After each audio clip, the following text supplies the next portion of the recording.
¿Cómo salir del cansancio espiritual? Voy primero a referir a un personaje de la Biblia muy famoso, al rey David.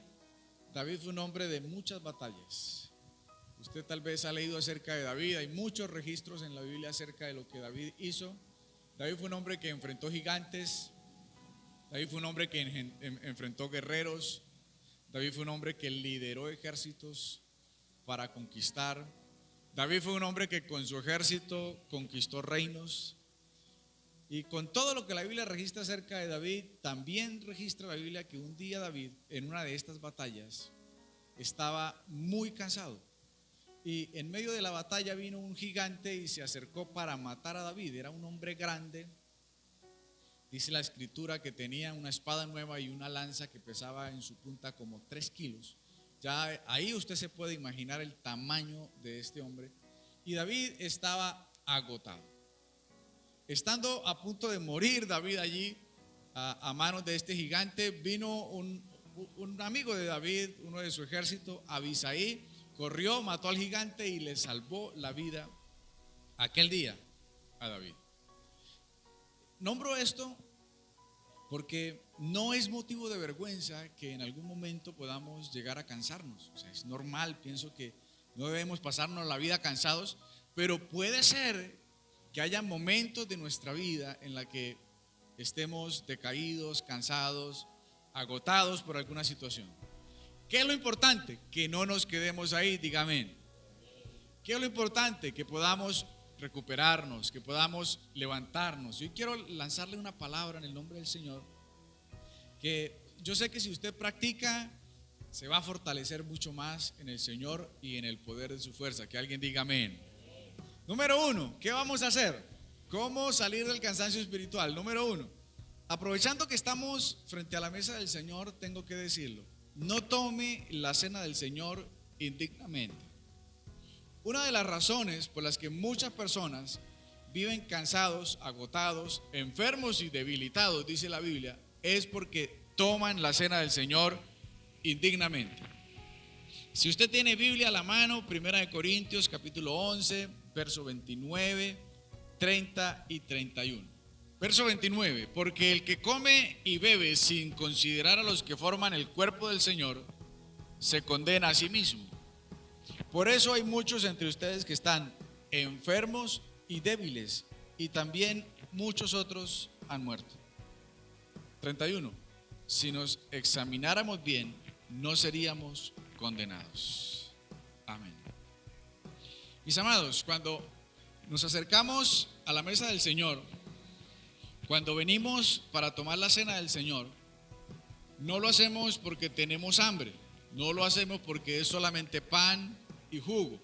No, tomar la cena del Señor significa tomar a Cristo por nuestro Señor y rendir la vida delante de Él.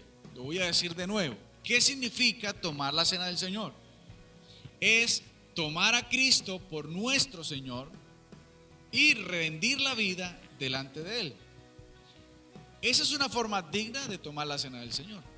¿Qué sería una manera indigna de tomar la cena del Señor? ¿Por qué? Porque si la tomamos indignamente, entonces vamos a estar enfermos, debilitados y cansados y no nos vamos a recuperar. ¿Qué es tomarla indignamente? Es tener en poco el sacrificio que nuestro Señor Jesucristo ha hecho por nosotros. Es tener en poco el nuevo pacto. Cuando nos acercamos a la mesa y tomamos la copa, símbolo de su sangre, este es el sello del nuevo pacto. Al tomar esto, estamos comprometiéndonos nosotros a ser parte de ese nuevo pacto. Estamos entrando en él, pero no solamente para tomar los beneficios del nuevo pacto, sino para adquirir los compromisos de ese nuevo pacto, que es rendir la vida delante del Señor y amar a Dios por encima de todas las cosas. Ahora, tomar la cena del Señor indignamente es creer que soy cristiano, que soy salvo, me tomo la cena, pero no tengo una relación de respeto y de adoración delante de Dios. Eso es tomar la cena indignamente. Quien toma la cena del Señor indignamente, dice la palabra, se está arriesgando a estar enfermo y debilitado. Y dice la Escritura que muchos hasta murieron por causa de esto.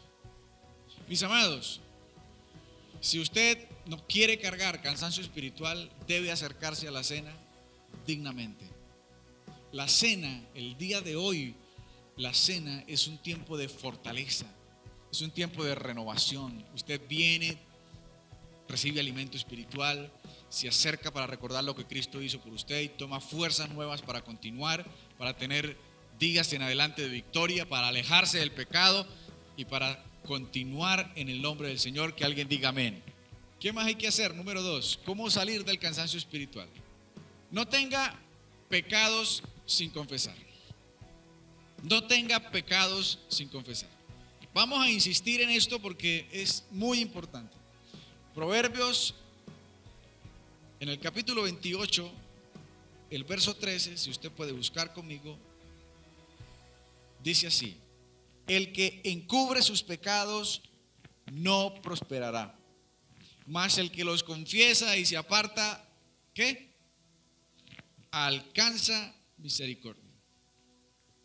La parte clave está en que el que encubre sus pecados no prosperará. No puede prosperar el que encubre los pecados. Tenemos varios ejemplos dentro de la Escritura. ¿Se acuerdan de Caín? ¿Qué error cometió Caín?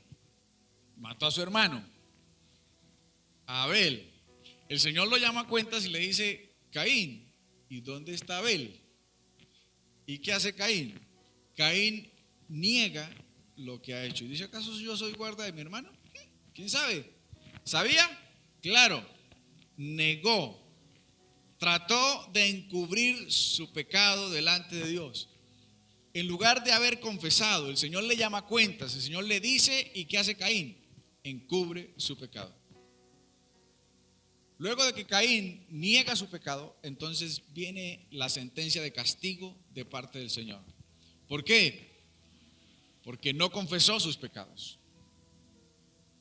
Una persona que encubre sus pecados va a estar caído, va a estar mal, desanimado, puede enfermar. Es una persona que está desalentado, que está cansado. Es necesario confesar los pecados. Diga amén. En Romanos capítulo 12, el verso 2, dice así: no sigan la corriente del mundo en que vivimos, sino más bien transfórmense a partir de la renovación interior. Así sabrán distinguir cuál es la voluntad de Dios, lo que es bueno, lo que le agrada y lo que es perfecto. Amén. La razón por la que muchas personas se desaniman, decaen espiritualmente, es por adaptarse al sistema del mundo y no considerar que las cosas son pecado. Escuchan cosas, hablan cosas, comparten con cosas, aceptan cosas que el mundo da, no están contempladas como buenas dentro de la escritura bíblica, pero a ellos les parece normal. ¿Se acuerdan de un joven de la Biblia que se llama Eutico? Yo he hablado de él aquí, de Eutico, ¿se acuerdan? Eutico era un muchacho que estaba escuchando una de las predicaciones del apóstol Pablo, aquella noche en que Pablo echó un discurso de esos más largos que, mejor dicho, se extendió toda la noche, y a la medianoche el Eutico estaba sentado en la ventana. ¿Sí se acuerdan? Bien, hay muchas personas que llegan al adormecimiento espiritual, al decaimiento, al cansancio espiritual por estar como Eutico. ¿Cómo estaba Eutico? A la hora de la predicación, a la hora del culto, a la hora en que todos estaban allí pendientes de la palabra, Eutico estaba en la ventana, mitad afuera de la casa y mitad adentro. Si hubiese estado más adentro que afuera, no se cae. ¿Pero qué le pasó a Eutico? Se cayó de la ventana, creo que eran como un tercer piso, y se mató. Se mató. Del golpe se mató. ¿Por qué? Porque no estaba ni adentro ni afuera, mitad adentro, mitad afuera, como pendiente de allá y pendiente de acá. Y hay muchas personas que caen espiritualmente porque están en esa condición. Sí, vienen el domingo a la iglesia, pero también hay parte de su corazón que está afuera, que está adaptado al sistema del mundo, que está adaptado al pecado, lo que escuchan, lo que ven, lo que viven, cómo comparten la vida que llevan. Entonces están allá y acá. una persona así, le puedo garantizar, jamás despertará espiritualmente, jamás estará fortalecido espiritualmente. Es necesario cambiar la manera de vivir frente a eso. Es necesario que esta persona confiese sus pecados y se aparte. ¿Quiere fortalecerse espiritualmente? Necesita confesar sus pecados y apartarse de ellos. Dígame. ¿Cómo salir del decaimiento espiritual, del cansancio espiritual? Número 3. Obedezca a la voz de Dios. Estuve pensando y hay varios ejemplos dentro de la escritura. Tenemos al rey Saúl. El rey Saúl al final perdió su reinado por no obedecer la voz del Señor. Saúl fue un rey al que Dios le mandó una razón con Samuel. Y me parece un detalle importante. Ni siquiera Saúl escuchaba la voz de Dios personalmente, o Dios le hablaba a Saúl, sino que a través de Samuel. Le pasa a muchas personas, ¿no? Hoy día. No debería ser así, pero le pasa a muchas personas. Dios está dispuesto a hablarnos a cada uno. Y el Señor le mandó una razón con Samuel y le dijo a Saúl: vea, tiene que acabar con ese pueblo, acábelos a todos, mátelos a todos, niños, hombres, mujeres, animales, desde el más pequeño hasta el más grande, a todos, acábelos. ¿Por qué? La razón era que ese pueblo se había portado mal con el pueblo de Israel y el Señor iba a castigar a ese pueblo, y el castigo era este. Por eso Saúl tenía esa ordenanza de parte del Señor. El castigo para ese pueblo tenía que caer, debía ser derrotado, porque habían entrado en guerra con el pueblo de Dios, habían maldecido el pueblo del Señor, y ahora venía el tiempo del castigo. Y Saúl fue, pero no hizo lo que Dios le mandó. Dejó con vida al rey y se trajo unos toros y unas ovejas de lo mejor del ganado, los rescató. Y entonces no obedeció la voz del Señor. Su reinado cayó, le fue quitado por esa razón, y le fue entregado el reinado de Saúl, le fue entregado a David. ¿Por qué? Saúl no escuchó la voz de Dios, no atendió a lo que Dios le decía. Y escúcheme, porque puede ser que a usted no haya bajado el ángel Gabriel y se lo haya dicho personalmente. Tal vez se lo mandó decir a través de alguien, tal vez le está hablando esta mañana. Pero si uno no atiende a la voz de Dios, jamás saldrá fortalecido en el Señor. Estará ahí caído, ahí como que cree, pero ahí la lleva. ¿Cómo va? Ahí vamos, pastor. Y esa no es la idea de lo que el Señor quiere. ¿Se acuerdan de Balaán? Sí. Balaán es el profeta que habló con una burrita en el Antiguo Testamento. El Señor le habló y le dijo: Balaán, no vayas con ellos ni maldigas al pueblo. Balaán insistió hasta que se fue. Pocas palabras, Balaán no le hizo caso al Señor, lo que el Señor estaba diciendo. La razón por la que Balaán no le hizo caso fue amor al dinero. En mi opinión, la razón más fuerte que Balaán tenía era amor al dinero, y no obedeció la voz del Señor, porque prefirió ir para ver si podía ganarse esos premios que le estaban dando. Tenemos el mismo ejemplo en Adán y Eva. No obedecieron al Señor. El Señor les dijo: de este árbol no coman, del fruto de este árbol no pueden comer. ¿Y por qué desobedecieron al Señor? En mi opinión, la razón por la que Adán y Eva desobedecieron fue escuchar el consejo de malos, mientras que la Biblia dice: bienaventurado el varón que no anduvo en consejo de malos. Eva prestó oreja, Adán prestó oreja para que el consejo del malo llegara a su corazón, y por eso desobedecieron la voz del Señor. Una persona que desobedece la voz del Señor no podrá levantarse espiritualmente. Me acuerdo de Jonás. Creo que la razón por la que Jonás desobedeció al Señor era su resentimiento. Jonás, capítulo 1, en el verso 5 dice que los marineros estaban muy asustados cuando ya Jonás estaba en la tormenta. Cada uno le rogaba a su propio Dios y arrojaron la carga al mar para quitarle peso al barco. Mientras tanto, Jonás había bajado al interior del barco y se encontraba sumido en un sueño profundo. Mis amados, cuando una persona desobedece la voz de Dios, lo siguiente que le viene es ese sueño Es que es más, puede ser que 8:30 de la mañana usted esté con sueño en la iglesia. Pero yo no sé qué me pasa, es que me da un sueño. Pues despiértese, porque usted lo que necesita es escuchar este mensaje y poner en práctica lo que le estoy diciendo. 10:30 de la mañana con calor. ¿Y quién se duerme en el culto? Mis amados, lo que viene después de desobedecer la voz del Señor es sueño profundo. Sueño profundo. Una de las primeras cosas que viene es sueño. Después del sueño aparecen otras manifestaciones, tormentas, problemas, muertes, enfermedades, desánimo, todo le parece mal, nada le gusta, le cuesta trabajo, todo es sacrificio. Si aparece media llovizna, uy, no puedo ir. Si llega la visita, uy, no puedo ir. Si cualquier cosa, uy, no puedo ir.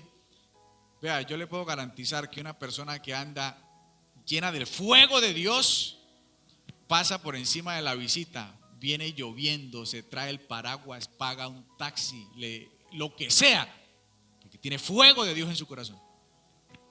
Se lo puedo garantizar. Pero cuando no hay fuego, cuando no hay pasión, sino que estamos ahí caídos, cansados,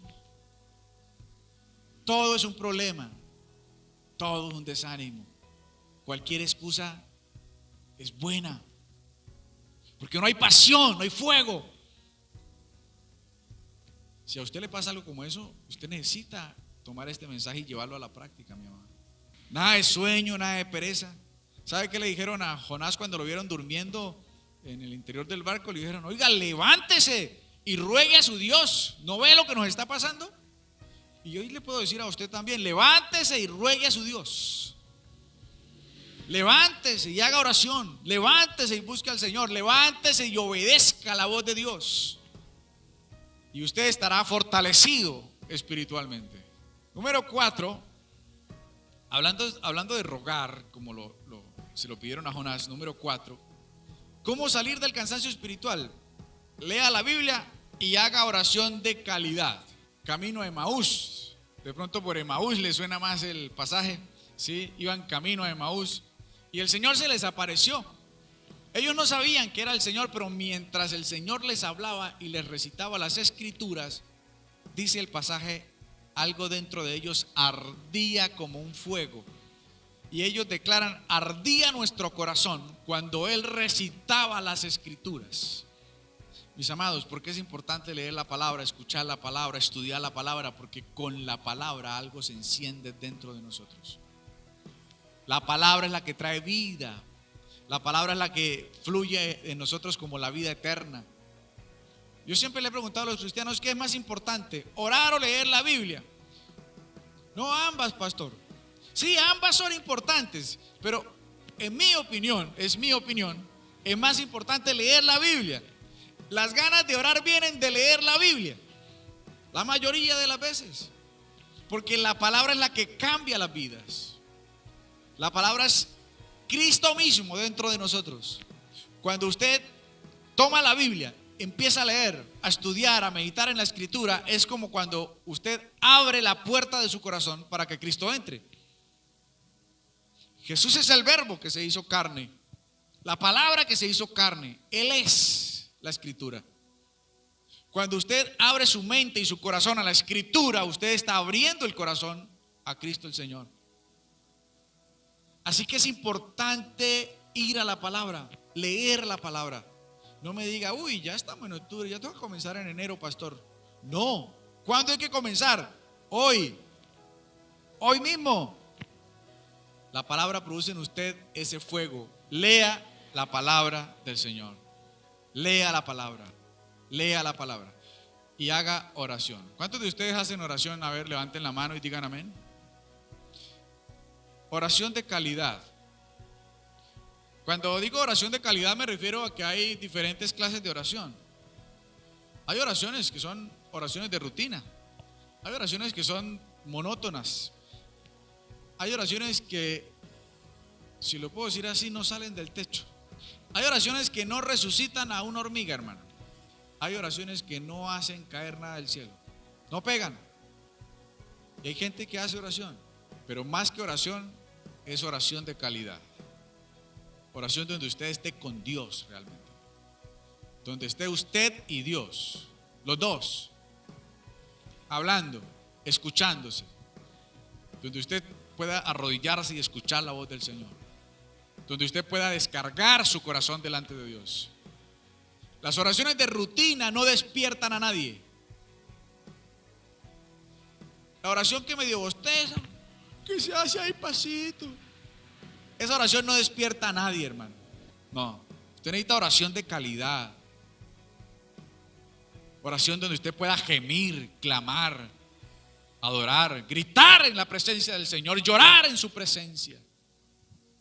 Esa oración lo despierta a usted. Y si toca despertar al vecino, pues despierta al vecino. Pero esa oración despierta al espíritu. Hay vida de Dios en esos tiempos de oración. No son oraciones de rutina. No son las oraciones de siempre. No, es orar en el Señor. Y tomar tiempos en silencio para estar allí escuchando la voz de Dios. Un minuto en la presencia del Señor lo va a transformar, lo va a cambiar, lo va a avivar.